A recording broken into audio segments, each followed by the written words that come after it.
Howdy, friends and family. Thanks so much for joining me again. This is week 4, day 3 in the series I am doing with Christ Memorial Lutheran Church about knowing God. And this week we are talking about how God is sufficient.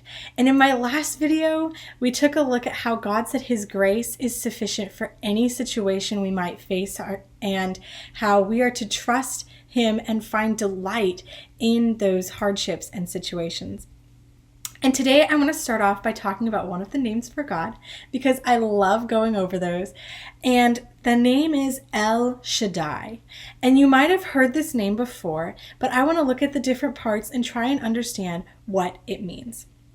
So the El in El Shaddai refers to God's power and His might and how He is almighty. And you may recognize this from the other names we've looked at so far, which are Elohim and El Elyon. And so this part is used to refer to God's power and His might. And the second part, Shaddai, it has different meanings depending on who you ask, but sometimes it also means almighty, referring to His power and His might. But sometimes it means all sufficient, which is what we're talking about this week, how God is all sufficient. So when you call upon El Shaddai, you are calling upon the almighty, all sufficient God who is able to provide for any situation. And that's what sufficient means, enough for any situation. So I want to read from Philippians 4 verses 11 through 13. And it says, I am not saying this because I am in need, for I have learned to be content whatever the circumstances. I know what it is to be in need. I know what it is to have plenty. I have learned the secret of being content in any and every situation.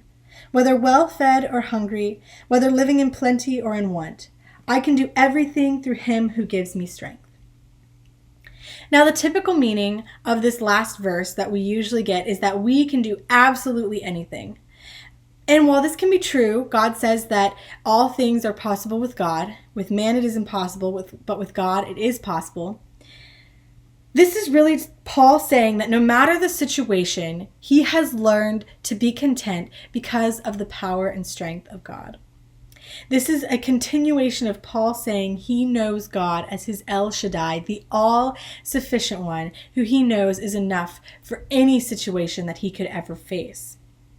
And he tells us why in Philippians 4:19, which says, And my God will meet all your needs according to His glorious riches in Christ Jesus. Paul trusts God as his all-sufficient one, like we talked about last time. And because of that, he chooses to be content. He knows Him and he chooses to be content. And there's a difference between that knowledge and that choice. You can know something and not act on it. But here Paul is saying he knows God is all sufficient. He knows His grace is enough. And so he chooses to be content. And that is what I call you to do this week. I call you to be content. And this doesn't mean you never want anything. God does not say it's wrong to want things. In fact, He actually tells us that He wants us to pray to Him and He wants to hear our wants. But Paul is saying he knows God will provide for his needs. And so he can trust and be content. Even if he never gets any of those wants, he is content. And so that's what I call you to do this week. To be content knowing that your needs are provided for because God promises it. He promises to provide for your needs. And He says that He and His grace are enough. He is sufficient. He is your El Shaddai. So remember that this week. If you are memorizing 2 Corinthians 12:19, this is your reminder to keep working on it. Thank you so much for joining me, and I will see you guys next time.